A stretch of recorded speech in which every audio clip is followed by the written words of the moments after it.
పూరా లోకల్. ఛత్రపతి శివాజీ ఏం చేశారు ఈ భూమి గురించి? 1200 మంది 1200 యుద్ధాలు చేసి గెలిచి ఏం తెచ్చిచ్చాడు? ఈ రోజు నీవు నేను కూర్చొని ఊపిరి పీల్చుకుంటున్నాం ఈడ. ఆ రోజు త్యాగం చేశాడుగా. తర్వాత సంభాజీ మహారాజు త్యాగం చేశారు కదా. ఆ త్యాగం ఎవరి కోసం చేశారు మిత్రం? బాగా గమనించి చూస్తే భూమి కోసం చేశారు. భూమి కోసమే ఎందుకు చేశారు? వాళ్ళు రాజ్యం గురించి చేయొచ్చుగా, వాళ్ళ ఇంట్లో ఆడవాళ్ళ గురించి చేయొచ్చు కదా. ఎందుకు భూమి కోసం చేశారంటే నెక్స్ట్ తరం వాళ్ళ కోసం, నెక్స్ట్ తరం గురించి కూడా కాదు. వాళ్ళు చేసింది ఏంటంటే, నేను పుట్టిన ఈ నేల పవిత్రంగా ఉండాలి, నా చావు అంటే నా మరణం నన్ను పూడ్చే ఆ పూడ్చుక కూడా మట్టి నన్ను స్వీకరించొద్దు, నేనంత త్యాగం చేసి చావాలి అన్నందుకే 30 వాళ్ళందరి జాతకాలు 30 సంవత్సరాలు 40 సంవత్సరాలు చనిపోతారని కూడా రాసున్నదని కూడా శాసనంలో చెప్పబడుతుంది.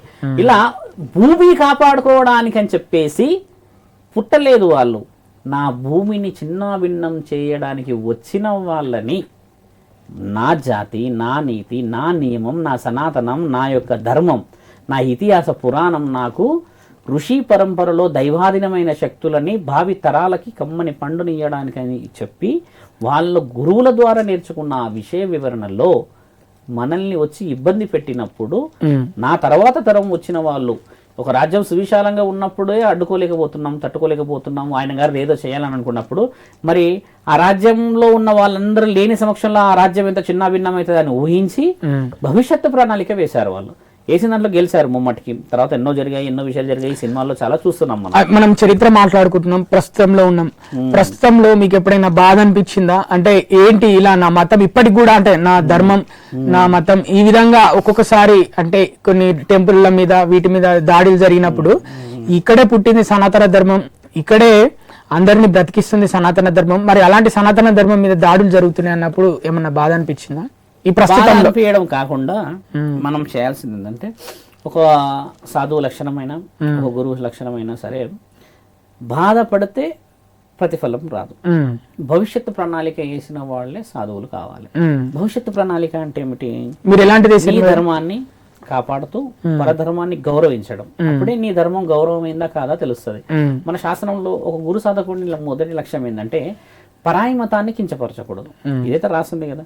ఇప్పుడు ఈ మధ్య కాలంలో మనం చూస్తుంటే ఎక్కువ శాతంగా గొడవలు ఏమంటారు చర్చిలకు సంబంధించిన దాంట్లో మరియు సాయేబులకు అంటే ఈ ముస్లిం సంబంధించిన విషయాల్లో కాంట్రవర్సీలో డెబిట్లు జరుగుతున్నాయి. ఈ డెబిట్లు జరగడం చేత ఎక్కువ ఏమవుతుందంటే నీది నాది గొప్ప, నా మతం గొప్ప, నువ్వు గొప్ప, నేను గొప్ప, మీ సామ్రాజ్యం రావాలి, మా సామ్రాజ్యం రావాలి, చూసుకుందాం. ఈ చూసుకుందాం అనేది అసలు ఒకప్పుడు మరి 100 సంవత్సరాల క్రితం కూడా ఉండే కదా. గమనించాలి, చూసుకుందాం అనేది 100 సంవత్సరాల క్రితం కూడా ఉండే కదా, 200 సంవత్సరాల క్రితం కూడా ఉండే కదా. అప్పుడు ఏం చూసుకున్నారు తెలుసా? న్యాయం ధర్మం చూసుకున్నారు. ఇప్పుడు ఏం చూసుకుంటారు తెలుసా? మనుషులని చూసుకుంటున్నారు. గమనించాల్సిన విషయం.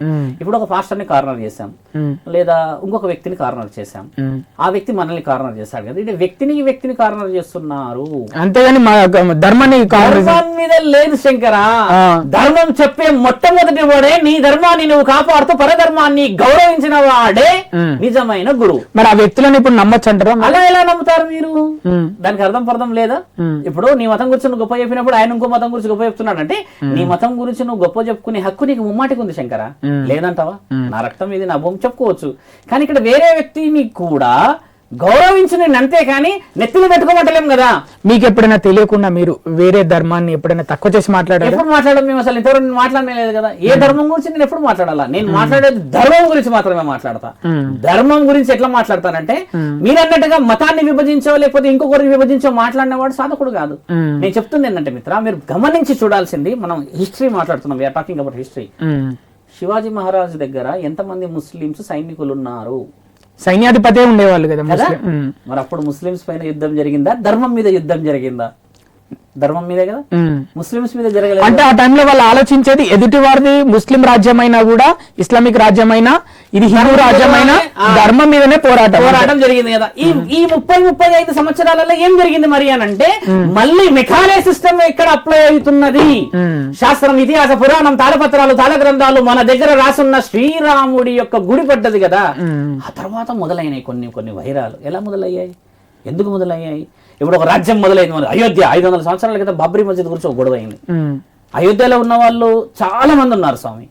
ఈ రోజు మన దగ్గర ఇక్కడ వంట వండితే తిరుపతి కూడా పోతుంది. ఎన్ని జర్నీలు అవుతుంది? అది ఫ్లైట్ లో పోవచ్చు, లేకపోతే ట్రావెల్ లో పోవచ్చు, ఎన్నో జర్నీలు అయిపోతుంది కదా. Can you justify and can you take your genuine words on that journey? Is it going with the safest hands? నువ్వేమైనా చేయగలవా? ఎవరేంటి? Absolutely, it is going into the journey. దేవుడి దగ్గరికి వెళ్ళడమే పవిత్రత కదా. అంతే. ఇక్కడ నేను అనేది ఏంటంటే పరమాత్ముడు ఉన్నాడు పవిత్రతను చూసుకోవడానికి, మానవ శరీరం ఉంది ధర్మాన్ని కాపాడడానికి. మరి నీ ధర్మాన్ని నువ్వు కాపాడుకోలేవే, నీ ఇంటిని నువ్వు కాపాడుకోవాలి కదా. నీ జాతి నీతి నియమ నిబంధనలు ఏంది? వచ్చిన భార్యను కూర్చుకొని పిల్లల్ని గనేసేసి మంచి చదువులు చదివించి సంస్కారంగా నువ్వు వారానికి ఒకసారి స్కూల్కి తీసుకెళ్లి నెలకు 2 నెలలకు ఊర్లో ఉన్న మన గుడి దగ్గర మంచి పూజలు పురస్కారాలు చేసుకొని బాగా ఉండండి నాయన అని అంటే పక్కింటోడి మీద ధ్యాస, ఆ మూల మీద ఉన్న మీద కోస. ఇన్ని గొడవలు అయినప్పుడు ఏమైందంటే ఇంత ఇల్లంతా ఈ రోజు ఈ స్థితికి వచ్చింది. ఇప్పుడు ఇంకా బాగా పెరిగింది అనుకుంటున్నారా? ఖచ్చితంగా పెరుగుతుంది, దాన్ని ఆపాలి. మన హిందువులలో ఐక్యత పెరిగింది ఇప్పుడు ఒకప్పటికంటే. నాకు తెలిసి గత 4-5 సంవత్సరాల్లో వైవిధ్యమైన మార్పులు చూసాం.